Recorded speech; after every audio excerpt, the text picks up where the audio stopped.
Hey everyone, and welcome to another deep dive. Today we're going to be exploring ecosystems. We've got a great mix of materials to dig into, from detailed lesson plans to some really cool visuals. I'm excited to see what we can uncover. Yeah, ecosystems are really fascinating. There's always something new to learn, even for someone like me who studies them all the time. For sure. So, shall we jump right in? Our sources kick off with the fundamental components of ecosystems, biotic and abiotic factors. It's like the ABCs of ecology, right? Absolutely. And even though this particular lesson plan seems geared towards teaching students the difference between living and non-living stuff, it's really that interplay between those elements that makes ecosystems so dynamic. Right. It's not just about the living things. This image really drives that point home, don't you think? It does. We see this tree bursting with life, birds, insects, even a fish hiding in the leaves. It's easy to get caught up in all the action of the living, moving parts. Yeah, it's a vibrant scene. But even though we can't see them in this particular image, the abiotic factors are always there, playing a critical role. Give us some example. Well, sunlight, for instance, Mm-hmm. that's fueling the entire system, right? Mm-hmm. And then you've got the air providing essential gases. Mm-hmm. And we can't forget the soil beneath the tree. That's where all the magic of nutrient cycles happens. Oh, totally. It's like the stage, the air they breathe, the very ground they walk on, it's all connected. And that actually leads us to something that I find super interesting. The flow of energy between all these biotic and abiotic factors. We're talking about trophic levels, right? That whole who eats whom kind of dynamic. Exactly. It's a fascinating hierarchy. Yeah. And at the base of it all, it's like the foundation of a building are the producers. The plants, they're like the ground floor, the ones who make everything else possible. Precisely. This image from slide 7 with all those seedlings, it really brings that home, showing them as the base of the food web. I love that visual. It's a powerful image. Producers, just like those seedlings, are the bedrock. They've got this amazing ability to convert sunlight, an abiotic factor, into chemical energy, to photosynthesis.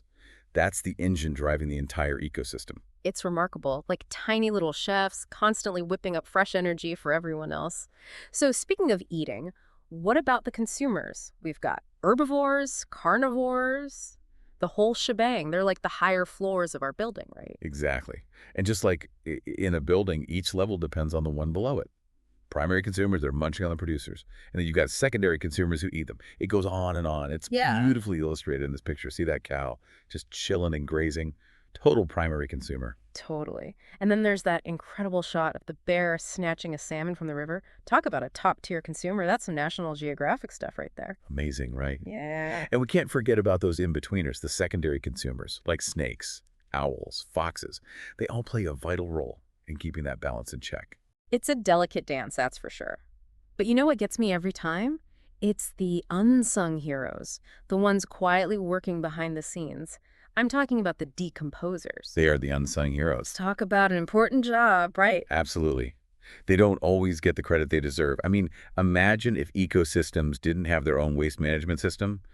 Things would get out of hand really quickly. Oh, for sure. It'd be like that compost bin that you forget to empty, only on a massive scale. So break it down for me. How do these decomposers actually do their thing? So it's mostly fungi and bacteria that take center stage here. They break down all that dead organic matter, leaves, animal carcasses, you name it, and they release nutrients back into the soil. It's like they're closing the loop, making sure those building blocks get reused. It's a pretty amazing system when you think about it. It is, and it makes you realize that ecosystems are never really static, are they? Right, they're always changing, always evolving. Exactly. Like that image over there of volcanic eruption. Wow, talk about a blank slate. How does anything even survive that? Well, that's where the real survivors come in, the pioneer species. The tough guys. Exactly. Things like lichens and mosses that can handle those extreme conditions. They're the ones that break down the rock, create soil, set the stage for everything else. So they're kind of like the first act, right? Setting the scene for a much bigger show. Perfect analogy. And as time goes on, the soil improves, more species arrive. And eventually you end up with something like this, a lush forest. Exactly. That's what we call a climax community. It's a more stable stage. But even then, things can change. So it's not really the final chapter then. Not necessarily. Disturbances can happen. Fires, floods, even diseases. Those can shake things up and reset the process. It's like a cycle within a cycle. Disturbances come along and almost hit the reset button. In a way, yes. And you know what's interesting? The ability of an ecosystem to bounce back from those disturbances is really tied to its biodiversity. Makes sense. The more diverse the species in a system, the more likely it is that some of them can handle whatever changes come their way. Exactly. Like imagine a forest with a ton of different tree species. Okay. That forest is much better off if there's a disease that attacks just one type of tree, right? If there were only one or two types and one got wiped out. That would be a disaster. Exactly. But with more diversity, there's a better chance that some trees will be resistant and the whole ecosystem won't collapse. So diversity really is like a safety net, huh? It is. And it's not just about the number of species either. It's also about the genetic diversity within those species, and even the diversity of ecosystems across a whole landscape. Wait, so you're saying we need a diversity of ecosystems too? Absolutely. Think of it like this. A region with forests, wetlands, grasslands, it's going to be much more resilient to large-scale changes, like climate change, for instance, compared to a region that's just one massive forest, no matter how diverse that forest is. That's fascinating. So it's like having a safety net on top of a safety net. Exactly. And it highlights how interconnected everything is. When we talk about protecting biodiversity, we're not just talking about saving individual species. We're talking about safeguarding the entire web of life. And that web of life includes us, right? Of course. We depend on healthy, diverse ecosystems for everything. Clean air, clean water, food, you name it. We might sometimes forget it, but we are a part of nature, not separate from it. Exactly. And the more we understand about these complex interactions within ecosystems and the crucial role of biodiversity, the better equipped we are to make informed choices about how we manage and protect them. It's a powerful reminder that our actions have consequences, and even small changes can make a difference. It really is eye-opening when you start to see those connections, isn't it? We're not just talking about some abstract concept here. It's about protecting the very systems that keep us alive and thriving. I completely agree. And the encouraging thing is you don't have to be a scientist or a politician to make a difference. That's right. One of our sources actually poses a really interesting question.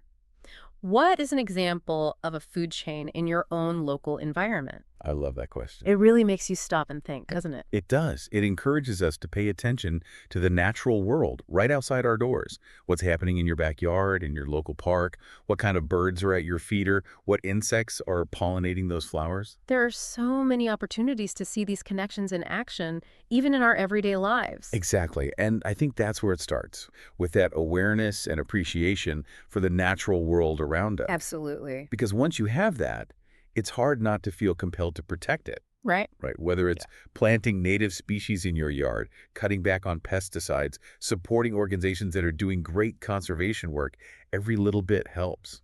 So true. It's a team effort, that's for sure.